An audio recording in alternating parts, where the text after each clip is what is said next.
janji dan sanggup menggenapi. Imanku bersepakat percaya kuasanya. Ku terima sekarang kemenangan darimu. Ku terima sekarang, ku terima sekarang kemenangan darimu. Ku terima sekarang kemenangan darimu.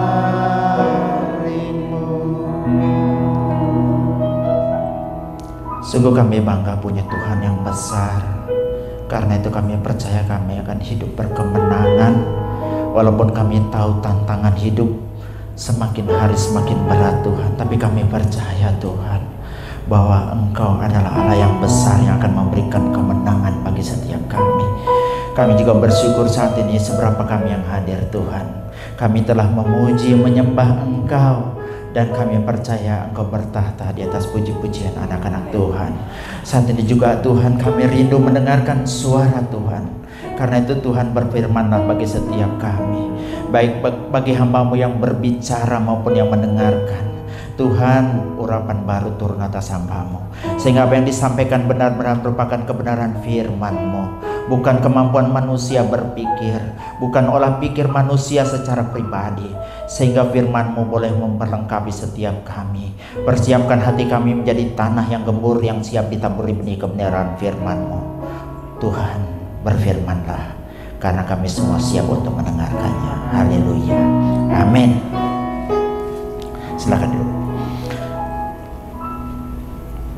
Kita buka firman Tuhan dalam Mazmur 55 ayat 5 sampai dengan ayat yang ke-8. Mazmur 55 ayat yang ke-5 sampai dengan ayat yang ke-8.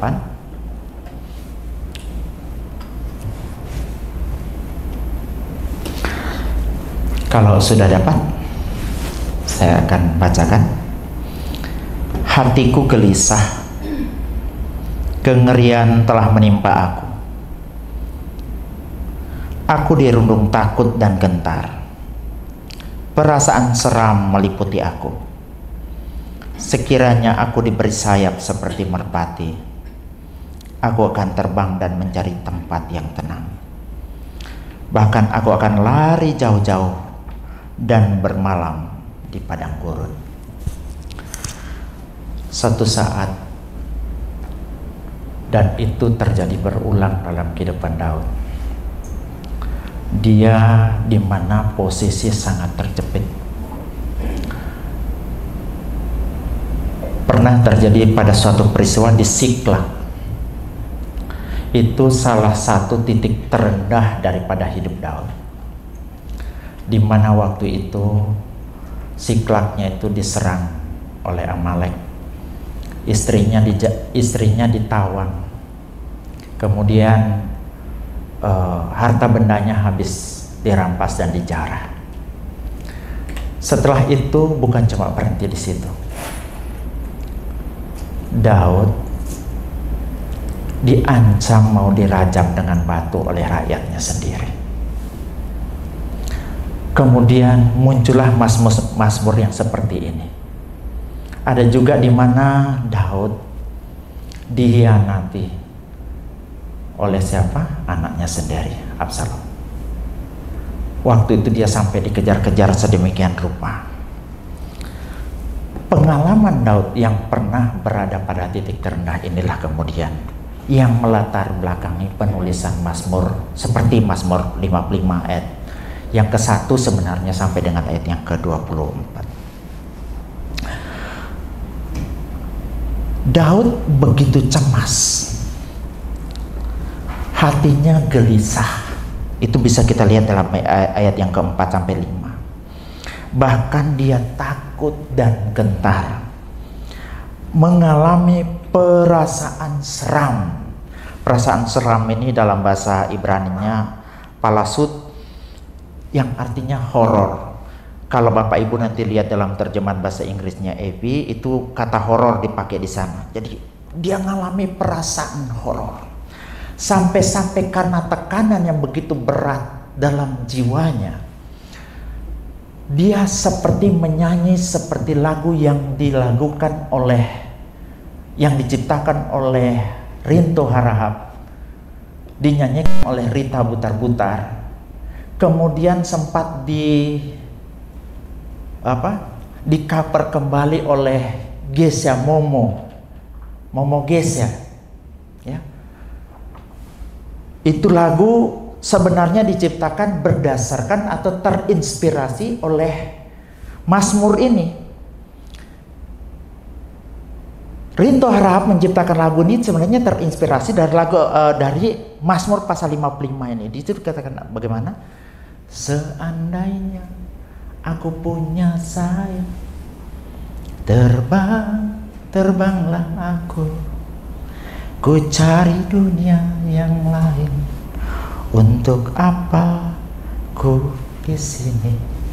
Ayat yang kedua, seandainya dapat ku rasakan kejamnya dunia, tiada lagi keadilan.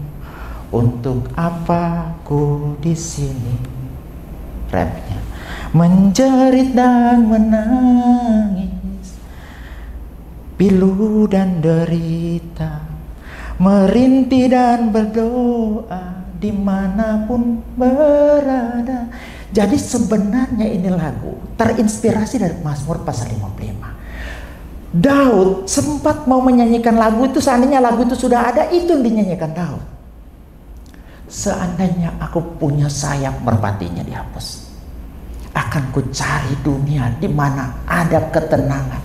Karena di sini tidak ada ketenangan. Kalau aku bisa tinggal di padang gurun, aku akan tinggal di padang gurun. Kalau memang ketenangan itu ada di situ. Ini yang dialami oleh Daud. Bahkan pemazmur yang lain juga mengatakan, mengapa engkau gelisah, hai jiwaku? Ya. Mengapa engkau tertekan, hai jiwaku, dan gelisah di dalam diriku? Rupa-rupanya banyak sekali orang pada zaman Daud itu mengalami apa yang disebut dengan ketidaktenangan, sampai mereka berangan-angan mendapatkan suatu tempat yang penuh dengan ketenangan. Rupa-rupanya banyak orang tidak tahu, Bapak Ibu, bahwa ketenangan adalah sebuah kebutuhan yang paling dasar di dalam kehidupan manusia. Kenapa dikatakan demikian? Menurut data statistik yang dikemukakan oleh Rick Warren, sekarang ini di Amerika itu orang membutuhkan aspirin itu kurang lebih 15 ton per hari. Artinya apa? Artinya bahwa orang itu benar-benar berusaha mencari ketenangan.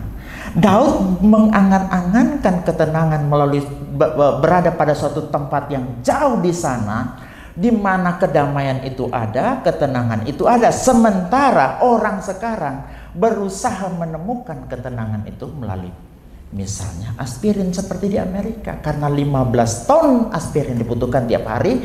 Ini membuktikan bahwa ketenangan itu adalah sebuah kebutuhan dasar. Kalau begitu, apa sih pandangan Alkitab tentang ketenangan jiwa ini? Bagaimana kita bisa merasakannya? Bagaimana bisa mengalaminya? Tentunya kita akan belajar juga dari Daud. Yang pertama kita lihat adalah temukan sumber ketenangan sejati.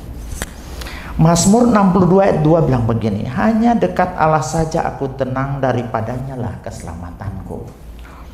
Ya, hanya pada Allah saja kiranya aku tenang, sebab daripadanya lah keselamatanku. Itu kata karob di situ tidak ada, kata dekat. Kalau mau diperiksa baik-baik dalam naskah aslinya, kata dekat itu tidak ada. Jadi menurut saya lebih baik diterjemahkan seperti terjemahan MILT atau AYT. Coba kita lihat dalam terjemahan MILT. Hanya pada Allah saja, ya, saya ulang, hanya pada Allah jiwaku tenang dan dialah keselamatanku. Terjemahan AYT, hanya pada Allah jiwaku tenang, dia adalah keselamatanku. Jadi dalam naskah aslinya itu sebenarnya kata dekat itu nggak ada di situ. Jadi kata dumiah itu, kata tenang itu sebenarnya ketenangan, istirahat, dan kemudian harapan atau harapan yang tenang. Ide di sini adalah sungguh-sungguh kepada Allah adalah penantian yang hening bagi jiwaku. Artinya hanya padanya aku percaya ada ketenangan pikiran. Saya tidak memiliki ketakutan tentang apa yang bisa terjadi. Di dunia ini banyak sekali yang menawarkan ketenangan. Misalnya satu obat penenang, klub malam. Apalagi yang ditawari? Harta. Padahal itu sebenarnya ketenangan yang sifatnya sementara. Kalau memang ketenangan itu ada pada harta, ada seorang yang begitu terkenal, Bapak Ibu mungkin tahu, namanya siapa? Elon Musk, ya. Elon Musk ini mempunyai kekayaan 3.593,26 triliun. Ini tahun 2023. Bayangkan 3.593,26 triliun APBN Indonesia itu cuma sekitar 2.600 triliun. Jadi anggaran pendapatan belanja negara Indonesia tahun 2023 itu sekitar 2.600 triliun. Kekayaannya Elon Musk itu 3.500 triliun. Ya. Dia punya perusahaan Tesla, Twitter, barusan dia beli itu 600 triliun. SpaceX, Neuralink, ini yang perusahaan Neuralink ini sekarang berhasil menanamkan chips dalam otak manusia. Sehingga orang yang lumpuh karena faktor otak itu akan bisa berjalan. Itu cita-citanya dari Neuralink. OpenAI, Solar City, The Boring, ini bagian pengembang company, XCOM dan lain-lain. Tahu nggak? Orang sekaya itu ternyata hidupnya nggak tenang. Baru ini dia mengakui pimpin rapat, dia ngoceh sendiri tidak kekaruan. Ternyata dia menggunakan obat-obat terlarang. Kalau begitu harta, kekayaan bisa bikin tenang? Elon Musk membuktikan ternyata ketenangan jiwa tidak didapati dari kekayaan. Daud kurang kaya apa? Sampai dia menyanyi ingin mencari tempat yang tenang. Kurang tinggi bagaimana jabatannya? Dia seorang raja 01. Apa yang dia tidak punya? Maunya pun apa dituruti semuanya. Tapi hatinya tidak tenang. Kalau mau bilang ketenangan itu juga pada popularitas. Ketenangan itu kalau mau berbicara kepada ketampanan, kecantikan. Baru-baru ini, berapa bulan yang lalu, artis Korea yang begitu terkenal dan begitu tampan, namanya Lee Sun Kyun, ya, yang memerankan film Parasit itu, yang wajahnya tampan itu, bunuh diri. Dia tidak dapatkan ketenangan. Dia bunuh diri di mobilnya. Bahkan yang memerankan film Superman, George Rivers, juga bunuh diri. Terkenal, ganteng, bahkan memerankan Superman kok bisa bunuh diri. Ini berarti ketenangan jiwa tidak bisa didapat dari mana? Dari harta. Tidak bisa didapat dari popularitas. Tidak bisa didapat dari ketampanan, kecantikan. Banyak juga artis-artis cantik yang cantik-cantik ini. Korea, Jepang bunuh diri. Demi Moore, bukan Demi Moore, Marilyn Monroe itu bunuh diri. Itu membuktikan bahwa semuanya itu tidak bisa memenuhi apa yang disebut dengan ketenangan. Makanya ketika Daud mengalami masalah dengan ketenangan jiwa, dia berusaha mencari sumber ketenangan sejati. Ternyata dalam pengalaman Daud, ketenangan sejati itu hanya ada pada Allah. Tidak ada ketenangan sejati di luar itu. Mau kita muter-muter gak cari di mana. Kita pergi cari minum obat penenang, cuma sementara. Kita mau cari di klub malam, malam ini lupa.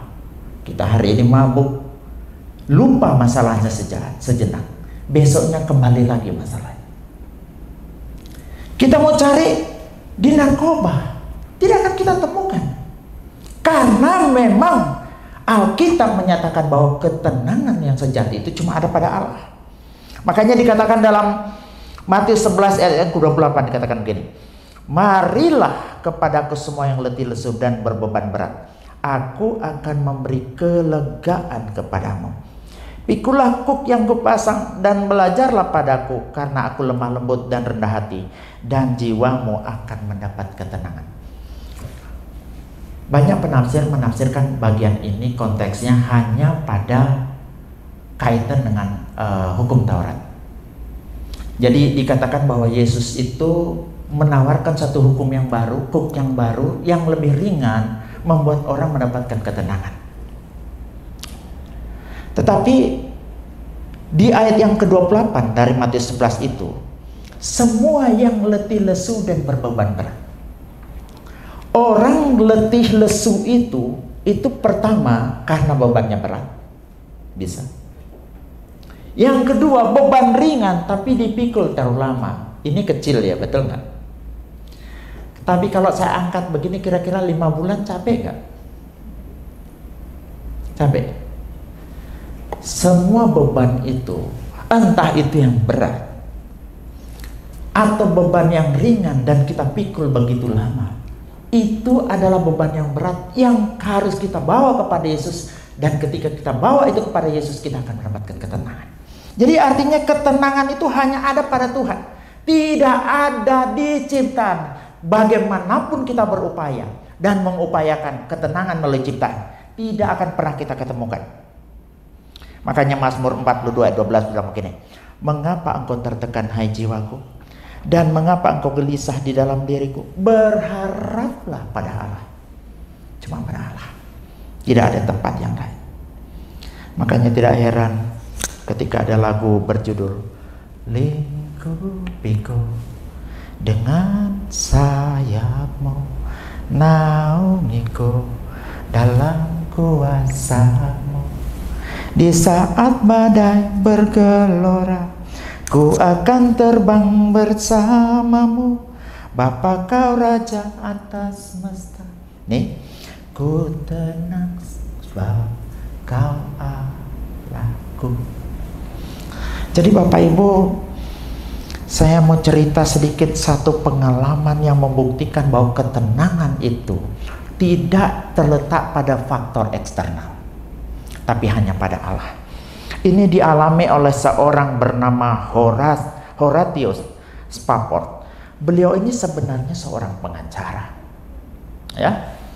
Pada tahun 1870, padahal begitu rajin dia melayani ini Spafford ini. Anaknya laki-laki yang satu itu meninggal dunia, ya, karena demam berdarah. Ini lucu ya, aneh. Karena apa? Dia ini begitu taat dan begitu setia. 1 tahun kemudian ada satu peristiwa kebakaran, dinamakan kebakaran itu The Great Chicago Fire. Itu kebakarannya begitu besar di Chicago yang membakar seluruh kota Chicago sampai 9 km. Aset dari Spafford ini habis terbakar di situ. Termasuk kantornya, properti apapun yang dia punya, karena dia juga semacam developer begitu, habis terbakar di situ. Dalam kondisi kayak begitu, istrinya Spafford ini depresi. Karena depresi, mereka janjian, ayo kalau gitu kita jalan-jalan. Jalan-jalan kemana Pak? kita coba ke Eropa. Zaman itu kan belum ada kapal, belum ada pesawat ya, 1870. Jalan-jalan ke sana. Tiba-tiba Spafford itu mengalami ada janjian bisnis yang tidak bisa ditunda. Akhirnya yang berangkat cuma istrinya dengan keempat anaknya. Berangkatlah istrinya mendahului karena mau mengikuti acara seminarnya D.L. Moody, seorang pengkhotbah terkenal zaman itu. Berangkatlah mereka naik kapal laut. Belum berapa hari berlayar, kapalnya tenggelam.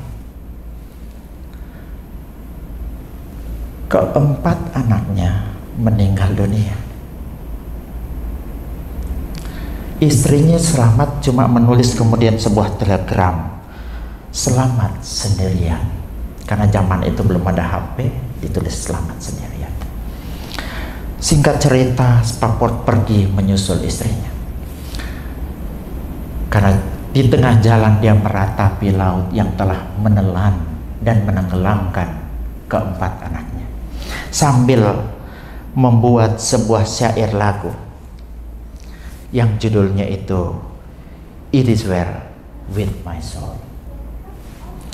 Kalau pernah dengar, tenanglah, tenanglah jiwaku, sewaktu hidupku tenang dan aman. Bahasa Inggrisnya, when peace like a river attended my way, when sorrow like sea below, whatever my Lord thou hast told me to say, it is well with my soul. Dalam duka dia bisa berkata, tenanglah, tenanglah jiwaku. Apakah duka yang sederhana dialami oleh Spafford? Dalam waktu yang bersamaan bisnis hancur, anaknya mati demam berdarah, mati tenggelam. Tapi dia bisa membuat himne yang sampai sekarang dinyanyikan di banyak gereja. Ini membuktikan bahwa ketenangan di dalam Allah, ketenangan yang ada pada Allah itu tidak dipengaruhi oleh faktor eksternal.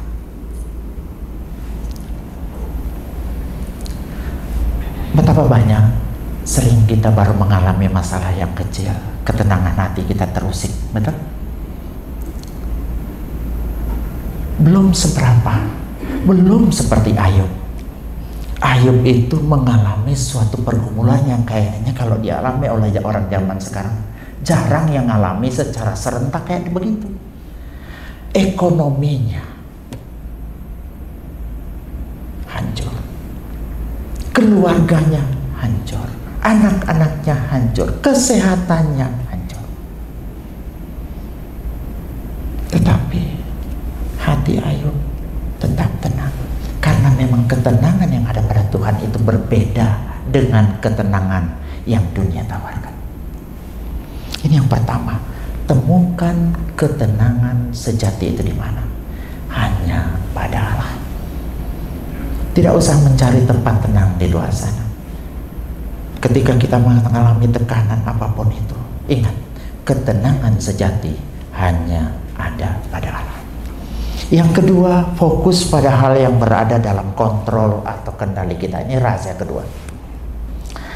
Ini dikatakan oleh Petrus dalam 1 Petrus 4 ayat 7. Kesudahan segala sesuatu sudah dekat. Karena itu kuasailah dirimu, jadilah tenang, supaya kamu dapat berdoa. Kata kuasai itu berasal dari bahasa Yunani nevo, ya, nevo. Dalam bahasa Inggrisnya self control. Nah, arti kata nevo ini sebenarnya adalah menahan atau menjaga diri tidak mabuk. Minuman, anggur, apapun itu, miras, itu berada di luar diri kita. Nepo ini maksudnya kita menjaga diri kita dari pengaruh-pengaruh yang dari luar diri kita. Tetap sadar, tetap eling, tetap mengontrol diri. Dengan kata lain yang mau dikatakan, ketika kita menguasai diri, kita pertama harus bisa membedakan yang mana berada dalam kendali kita, yang mana berada dalam kontrol kita, dan yang mana berada di luar kontrol kita atau di luar kendali kita. Pertama harus bisa membedakan.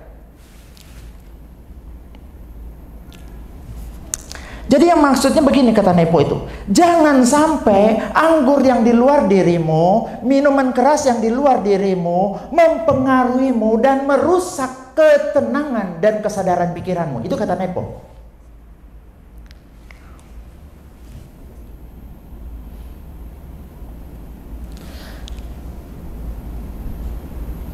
Jadi kemudian kata Nepo itu diterjemahkan self control, artinya kita sadar yang bisa kita kontrol itu hanya diri kita. Kita hanya bisa mengontrol pikiran kita, kelakuan kita, dan respon kita. Kita tidak bisa mengontrol yang di luar diri kita.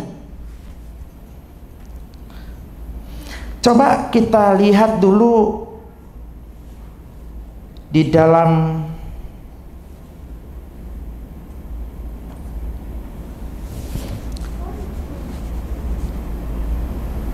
Amsal 25 ayat 28 ya, dimana Nepo itu digambarkan seperti tembok pertahanan, atau self control itu seperti digambarkan seperti benteng atau tembok pertahanan.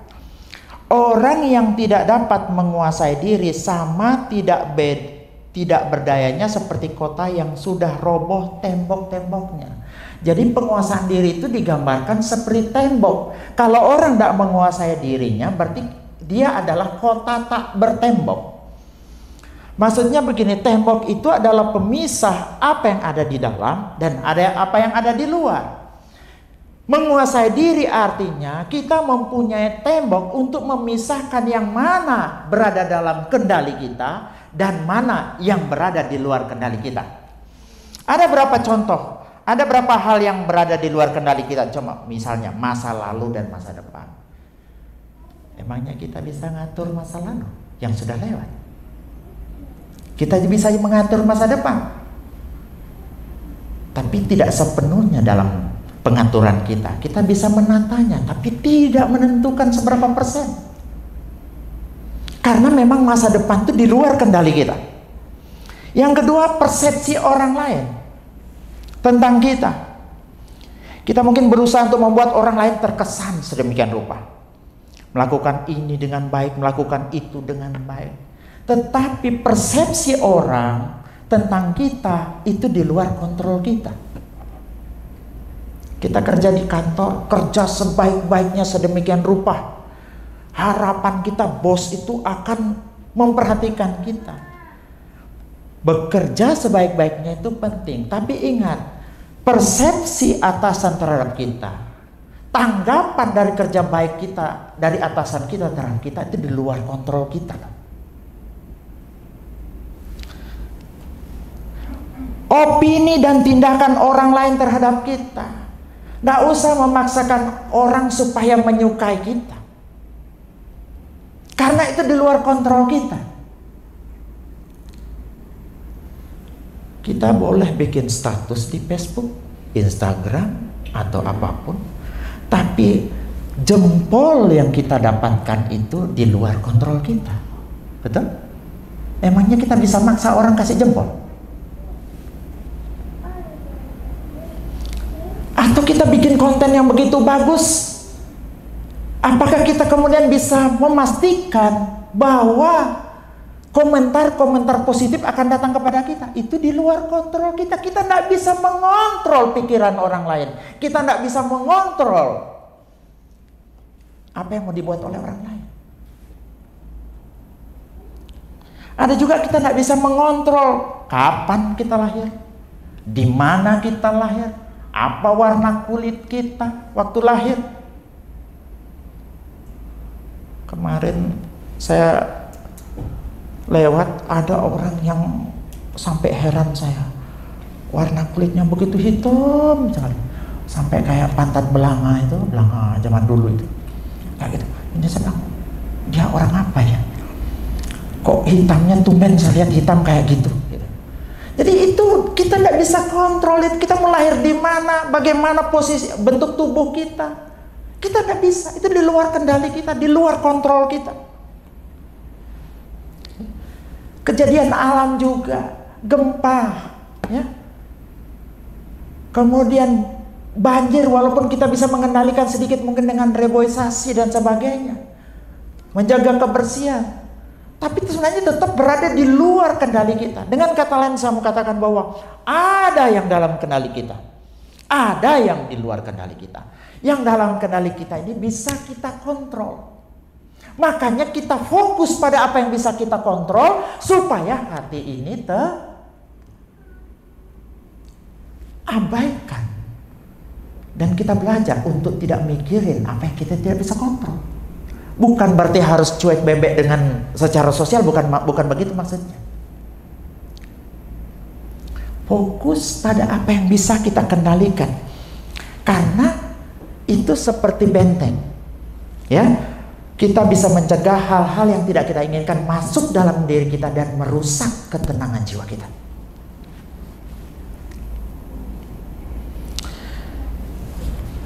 Self control itu adalah benteng.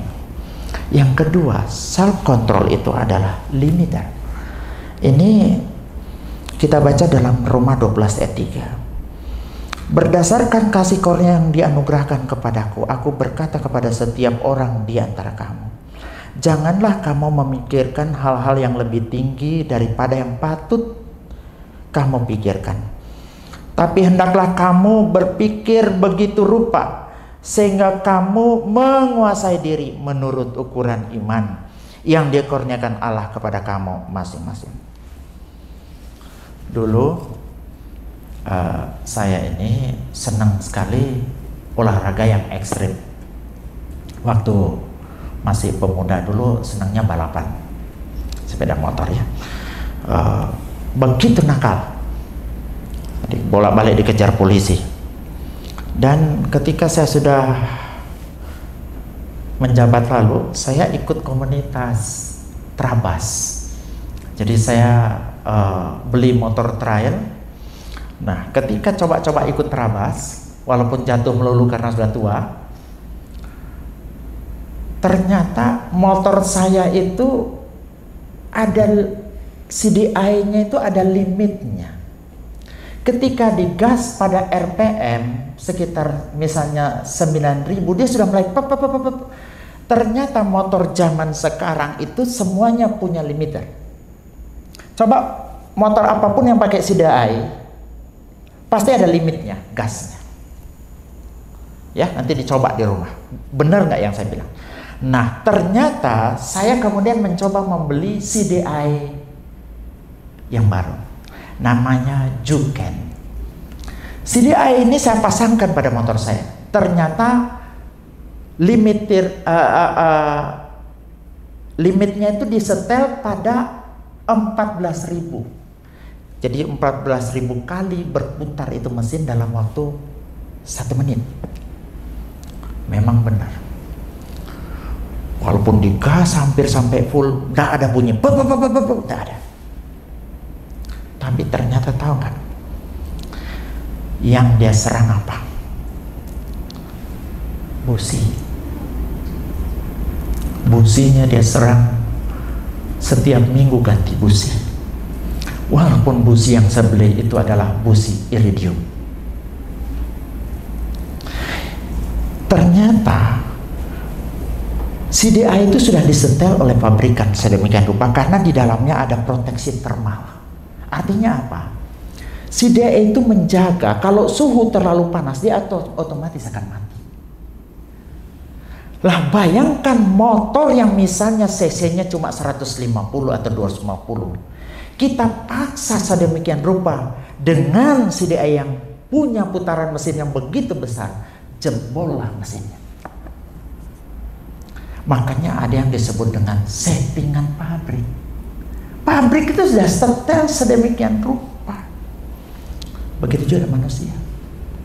Manusia itu sudah dari sononya punya setelan pabrik. Makanya Paulus ingatkan di sini, kita berpikir begitu rupa, jangan Honda Beat misalnya kita pasangkan CDI yang untuk Ninja 250 atau motor yang 1000 cc, jebol. Penguasaan diri ini adalah limiter yang akan membatasi kita berekspektasi terlalu tinggi. Seperti khotbahnya Pak Esra, jangan memikirkan hal-hal yang tertinggi. Karena kesenjangan antara ekspektasi dengan kenyataan itu membuat kita tidak tenang. Saya ulang. Kesenjangan antara ekspektasi yang begitu tinggi dengan kenyataan yang kita alami itu menimbulkan ketidaktenangan jiwa. Oh, saya pengen jadi artis terkenal, nggak sampai stres, benar nggak? Jadi cita-cita yang tinggi itu boleh-boleh saja, tapi jangan lupa persiapkan diri terima kenyataan.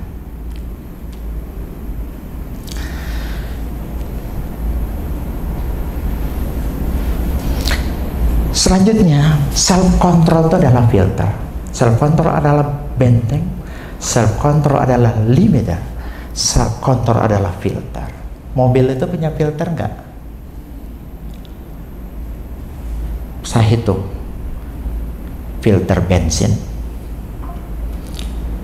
filter udara, filter oli. Apa tujuannya? Supaya tidak tercampur dengan kotoran-kotoran masuk ke dalam. Hati kita juga butuh filter. Makanya Alkitab katakan dalam Filipi 4, akhirnya saudara-saudara, semua yang benar, semua yang mulia, semua yang adil, semua yang suci, semua yang manis, semua yang sedap didengar, semua yang disebut kebajikan dan patut dipuji, pikirkanlah semuanya itu. Kita disuruh memfilter informasi yang masuk kepada kita. Jangan semua dimasukkan, karena kalau semua dimasukkan, ketenangan hati kita terkoyak dan terganggu. Yang bagus-bagus saja dengar. Suatu saat pendeta didatangi oleh seorang pedagang. Mbak pendeta, oh ya, minta maaf ini, Bapak sudah dengar nggak kabar tentang temannya Bapak? Pak pendeta noleh. Sebelum saya jawab pertanyaanmu, bisa nggak saya bertanya? Pedagang itu bilang, ini Pak pendeta ditanya malah nanya. Jadi apa Pak pendeta tanyakan? Pertanyaan pertama, apakah kamu tahu berita itu yang kamu bawa ini benar?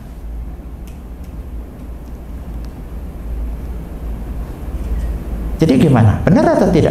Saya tidak tahu, saya cuma juga dengar. Yang kedua, kira-kira berita yang kamu bawa ini bermanfaat nggak?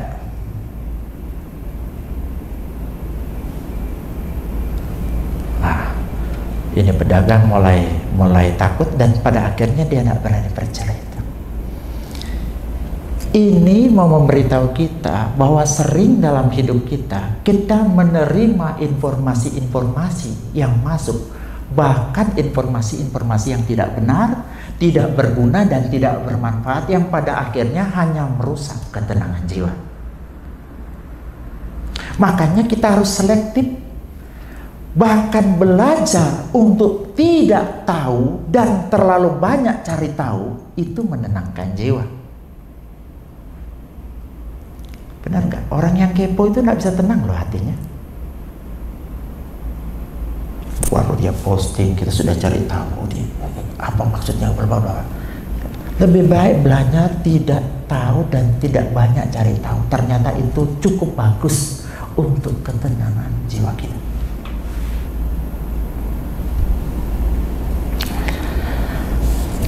Reinhold Niebuhr bilang begini dalam judulnya itu Serenity Prayer. God grant me the serenity to accept the thing I cannot change, courage to change the thing I can, and wisdom to know the difference. Tuhan berikanlah kami anugerah untuk menerima dengan ketenangan hal-hal yang tidak dapat aku ubah, keberanian untuk mengubah hal-hal yang dalam kendaliku, dan kebijaksanaan untuk membedakan. Bisa bedakan yang ada dalam kendali kita dengan yang di luar kendali kita. Yang kedua, belajar merespon dengan baik terhadap apa-apa yang terjadi di luar kendali kita. Sama ketika terjadi kemacetan. Apakah dengan memencet klakson begitu keras, kemacetan akan segera terurai? Reaksi kita terhadap kemacetan misalnya, emangnya dengan menekan klakson berulang-ulang kali dan mengganggu orang lain akan mengurai kemacetan? Ketenangan hati kita itu ditentukan oleh respon kita terhadap hal-hal yang di luar kendali kita. Kalau memang itu di luar kendali kita, kenapa kita tidak filter? Bisa enggak? Fokus kepada apa yang bisa kita kendalikan. Yang ketiga, belajar mencukupkan diri dengan apa yang ada. Ini rahasianya Paulus sebenarnya. Ketika dia belajar menjadi tenang. Suatu saat dia ada di penjara di jemaat Filipi ngirim bantuan. Dan anehnya ketika dia di penjara, jemaat Filipi ngirim bantuan, muncul sebuah surat Filipi ini, surat sukacita. Banyak sekali, belasan kali kata sukacita muncul di sini. Kok bisa ya orang di penjara dalam segala kekurangannya? Kok bisa tetap tenang seperti itu? Kemudian dia ungkap dalam Filipi 4 ayat yang ke-11. Dalam terjemahan baru bilang begini, kukatakan ini bukanlah karena kekurangan, sebab aku belajar mencukupkan diri dengan segala keadaan. Terjemahan lamanya bilang begini, karena aku ini sudah belajar dalam segala hal ihwal, memadakan dengan barang yang ada padaku. Kalau dalam terjemahan MILT lebih bagus lagi, sebab aku telah belajar untuk menjadi cukup dengan apa yang ada padaku. Belajar merasa puas dengan apa yang ada. Kalau saya simpulkan, belajar mencukupkan diri dengan apa yang ada. Fokus pada apa yang ada, jangan fokus pada apa yang tidak ada. Kalau kita fokus pada apa yang tidak ada, kita tidak bakal tenang. Tapi ketika kita fokus pada apa yang ada, kita akan tenang. Tidak salah jika lagunya The Massive. Syukuri apa yang ada, hidup adalah anugerah. Banyak kan orang, bukan yang ada yang dia fokus akan, tetapi yang tidak ada yang dia fokus akan. Itu membuat hatinya tidak tenang. Suatu saat ada seorang bapak datang kepada pendeta. Aduh Pak, ampun deh, saya bangkrut. Saya habis-habisan, benar-benar habis-habisan. Pak pendeta tanya, aduh minta maaf Pak, saya nggak tahu loh Pak kalau Bapak, istri Bapak meninggal. Saya nggak tahu loh Pak kalau anak-anaknya Bapak meninggal. Saya nggak tahu loh Pak kalau rumahnya Bapak terbakar. Nggak gitu Pak pendeta. Jadi gimana? Maksud saya bisnis saya, tadi Bapak bilang sudah nggak punya apa-apa, habis semuanya. Ya saya pikir istrinya Bapak mati, anak-anaknya Bapak juga mati, rumahnya Bapak habis terbakar. Nah kalau begitu, berarti kan nggak habis. Bapak masih punya istri, Bapak masih punya anak, Bapak masih punya rumah. Pendeta ini mengajarkan, mengarahkan Bapak ini untuk fokus pada apa yang ada, bukan fokus pada apa yang tidak ada. Adam dan Hawa penyebabnya jatuh dalam dosa itu sebenarnya fokus pada apa yang dilarang, tapi tidak fokus pada apa yang diperbolehkan. Ribuan buah boleh dimakan, Tapi kenapa dia fokus pada satu buah yang dilarang?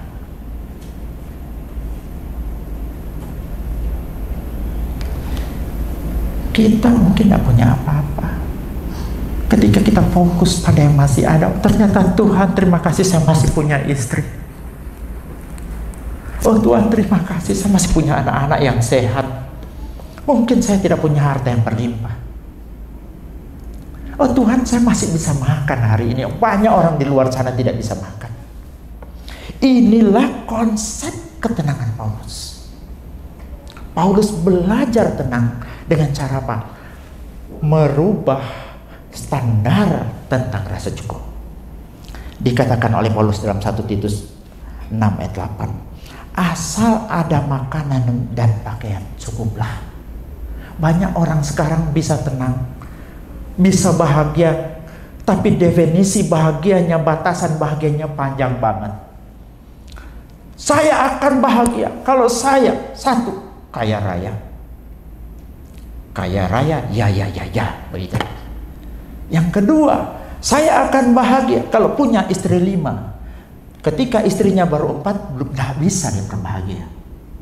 Saya akan berbahagia kalau titel saya berjejer begitu panjang. Pendidikan saya sudah mentok sampai nggak ada lagi. Ketika dia belum mencapai itu, dia tidak pernah berbahagia. Dengan kata lain, semakin panjang definisi bahagia dan ketenangan kita, semakin sulit kita tenang dan berbahagia. Makanya Paulus definisinya begitu pendek tentang ketenangan dan kebahagiaan. Asal ada Allah, asal ada makanan dan pakaian cukup. Allah cukup bagiku. Mau bahagia, perpendek definisi bahagianya. Mau tenang, perpendek definisi tenangnya. Jadi ini yang dilakukan oleh Paulus. Jadi kita belajar pada fokus pada apa yang ada. Jangan fokus pada apa yang tidak ada. Ketika hal itu muncul dari luar, mulai kita katakan pada diri kita, tidak, saya orang diberkati. Saya punya istri yang baik. Saya punya istri yang selalu ada. Saya punya anak-anak yang luar biasa. Saya punya keluarga yang mengasih. Mungkin banyak hal yang belum ada pada diri kita. Kita belum punya mobil yang begitu bagus. Mungkin belum punya rumah yang begitu mewah. Tapi ketika kita berorientasi, fokus kepada apa yang ada, itu akan membuat hati kita tenang. Jangan terlalu banyak menoleh kepada apa yang tidak ada, tapi fokuslah kepada apa yang ada pada kita. Dan perpendek definisi ketenangan dan kebahagiaan kita. Yang keempat, yang terakhir, rahasianya adalah berserah. Rahasia pertama, sembuhkan sumber kebahagiaan sejati. Rahasia kedua, fokus pada apa yang bisa kita kendalikan, jangan pada apa yang tidak bisa kita kendalikan. Yang ketiga, fokus atau belajar mencukupkan diri pada apa yang ada, jangan pada apa yang tidak ada. Yang keempat, berserah kepada pengendali segalanya. Tadi saya katakan, ada yang bisa kita kendalikan, ada yang tidak bisa kita kendalikan. Apa yang bisa kita kendalikan hanyalah pikiran kita, reaksi kita, dan apa yang mau kita lakukan itu dalam kendali kita. Tapi ada yang di luar kendali kita, yaitu reaksi orang lain, situasi, kondisi, dan sebagainya itu berada di luar kendali kita. Tapi jangan lupa, Allah itu adalah pengendali segala sesuatu. Dia sanggup mengendalikan apa yang berada di luar kendali kita. Artinya apa? Ketika kita menyerahkan yang berada di luar kendali kita kepada pengendali segala sesuatu, sebenarnya yang terjadi itu adalah kita punya keyakinan itu akan beres semua. Kita tidak bisa mengendalikan bos kita. Ketika kita serahkan sama Tuhan, Tuhan yang mengendalikan. Kita tidak bisa mengendalikan alam. Tapi jangan lupa alam berada dikendalikan oleh Tuhan. Nah, sebelumnya kita akan bahas sedikit tentang perbedaan berserah dengan pasrah atau menyerah. Kalau berserah itu kata kerjanya aktif, sedangkan pasrah itu kata kerja pasif. Ya, berserah itu tidak ada unsur paksaan atau sifatnya itu sukarela, sedangkan pasrah itu dipaksa oleh keadaan. Atau menyerah itu kita semacam dipaksa melakukan itu karena dipaksa oleh keadaan. Yang selanjutnya dilakukan karena iman, kalau itu berserah. Sementara pasrah atau menyerah dilakukan karena putus asa. Berserah itu objeknya Tuhan, berarti kita serahkan pada Tuhan. Tapi kalau pasrah atau menyerah, objeknya situasi atau masalah. Saya nyerah deh sama masalah ini, saya tidak berdaya. Kalau berserah, kita serahkan itu kepada Tuhan, objeknya Tuhan. Dengan kata lain,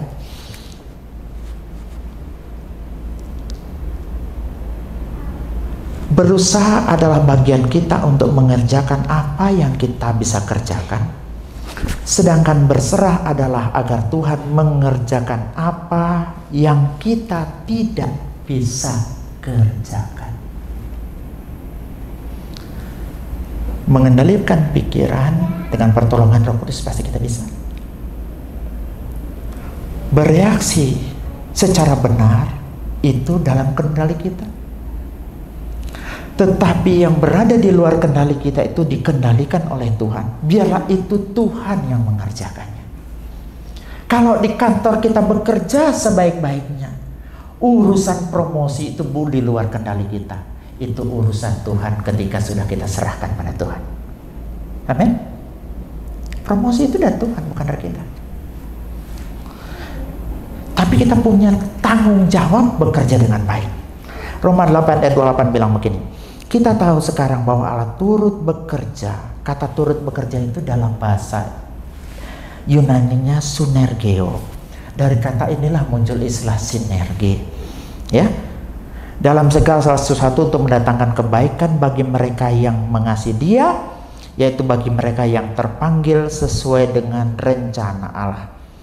Dalam ayat ini Tuhan itu turut bekerja dan bukan bekerja sendirian. Dengan demikian harus ada usaha atau ikhtiar dari orang percaya untuk melakukan sesuatu yang mendatangkan kebaikan. Selanjutnya Tuhan akan turut bekerja mengerjakan apa yang tidak bisa kita kerjakan agar mendatangkan kebaikan. Nah, pertanyaannya, apa sih hubungan berserah dengan ketenangan? Ini dari bacaan kita tadi. Tadi Daud begitu gelisah, merasa tertekan, bahkan pengen punya sayap, dia terbang menjauh dari bumi ini, mencari tempat yang tenang. Namun dalam ayat yang ke-22 dikatakan di sana, ternyata jawaban daripada Daud yang dia temukan adalah, dengan serahkanlah khawatirmu, apa yang kau khawatirkan yang di luar kendalimu itu, kamu akan dapatkan ketenangan.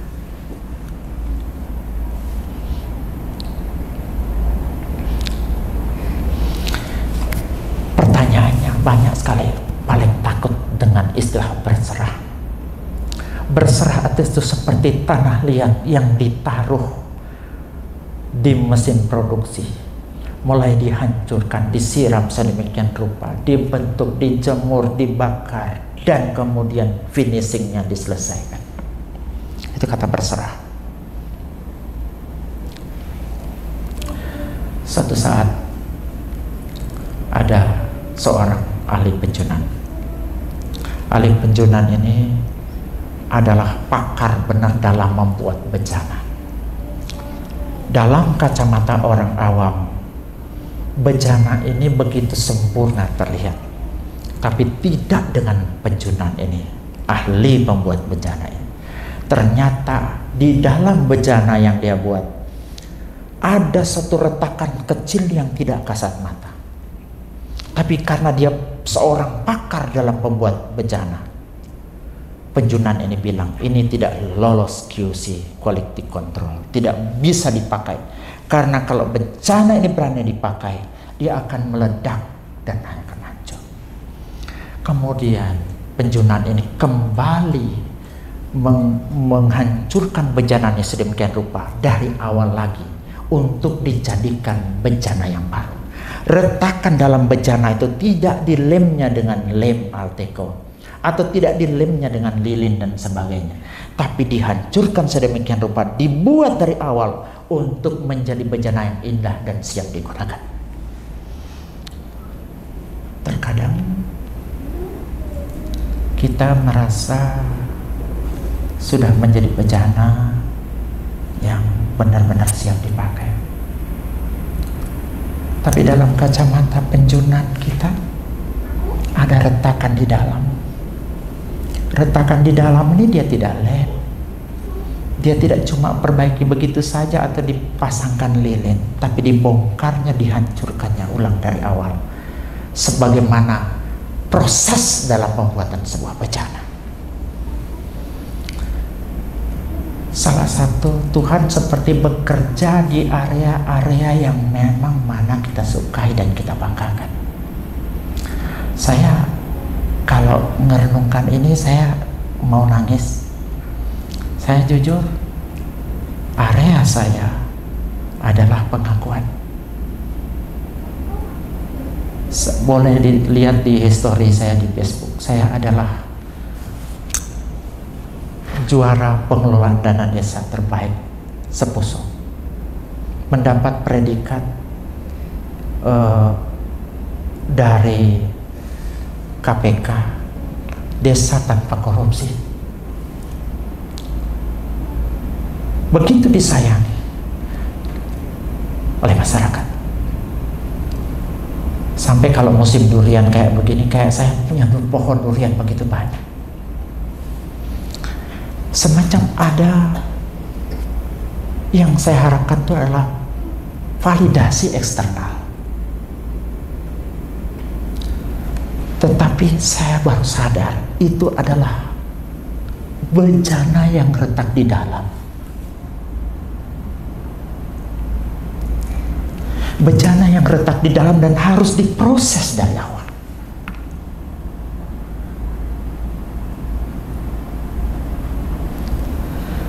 Mungkin dari pandangan manusia, atau karena kita tidak bisa melihat retakan itu, kita berpikir kenapa Tuhan? Tapi penjunan yang agung itu membentuk kita dari awal supaya kita siap dipakai untuk hormat kemuliaan nama Tuhan. Karena kalau ada retakan-retakan semacam itu yang ada di dalam, kita tidak siap dipakai, kita akan meledak ketika kita digunakan. Saudara yang kekasih dalam Tuhan, begitu juga banyak anak-anak Tuhan sekarang. Tentunya di area-area yang dia banggakan itu akan kembali diproses dari awal. Ada orang yang punya karunia kesembuhan, doakan orang sembuh, doakan orang lumpuh berjalan, doakan orang yang tuli mendengar, doakan orang buta melihat. Tapi ketika orang tuanya sakit, dia doakan tidak terjadi apa-apa. Bisa jadi Tuhan mengizinkan itu, karena itu adalah retakan bencana yang tidak terlihat oleh kita. Itu area kebanggaan, itu adalah bencana yang retak di dalam dan harus diproses kembali oleh Tuhan. Ada pengkhotbah yang begitu luar biasa. Kalau dia khotbah, banyak orang altar call maju ke depan, banyak orang diberkati. Tapi ternyata dia tidak berhasil mengkhotbahi anak-anaknya. Dia tidak berhasil mengkhotbahi istrinya. Kenapa diizinkan begitu? Bisa jadi itu area kebanggaan kita yang merupakan retakan daripada bencana tersebut. Kita harus siap diproses dari awal.